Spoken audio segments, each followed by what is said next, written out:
My name's Carroll Shelby, and performance is my business. From day one, Carroll Shelby's cars have been stunning the world with blistering performance. It didn't matter whether he was at the wheel or commanding a racing team.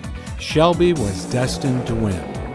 But no matter how many cars he created or races he won, it was always about building the next one, better and faster. I guess fast cars have always been an important part of my life. I started driving them on dirt tracks down in Texas. And after a while, I worked my way up to sport car driving. Finally, the big win, Le Mans, 1959. And boy, I was sitting on top of the world.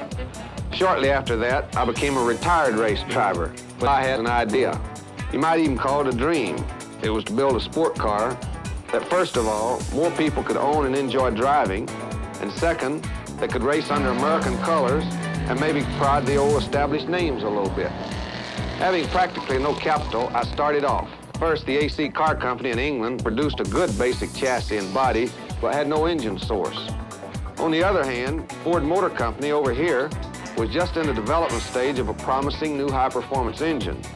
After a lot of talking, I got a hold of some bodies from the AC people, and Ford agreed to help me build a new sport car I call the Cobra. The rest is in the record books. The new Ford-powered Cobras beat just about everything in sight to win the U.S. Road Racing Championship in 1963. You either get to win races or you get to ride in comfort. And I decided to build a car that will win the races. You could drive it down the street, but you needed preparation H if you were going to drive it very far.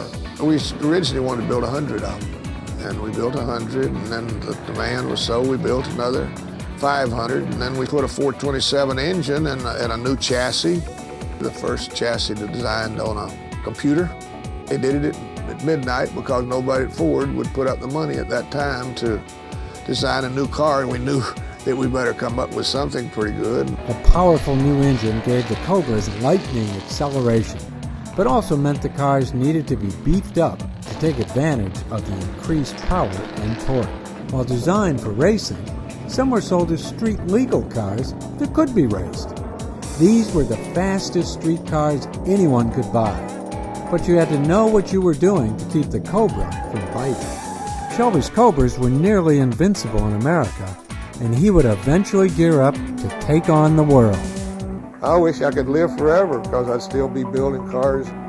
Carroll Shelby passed away in 2012, but his legend lives on in the cars he created and in the hearts and minds of all the people who still like to take his cars out on the road and on the track. I like to build cars. That's it.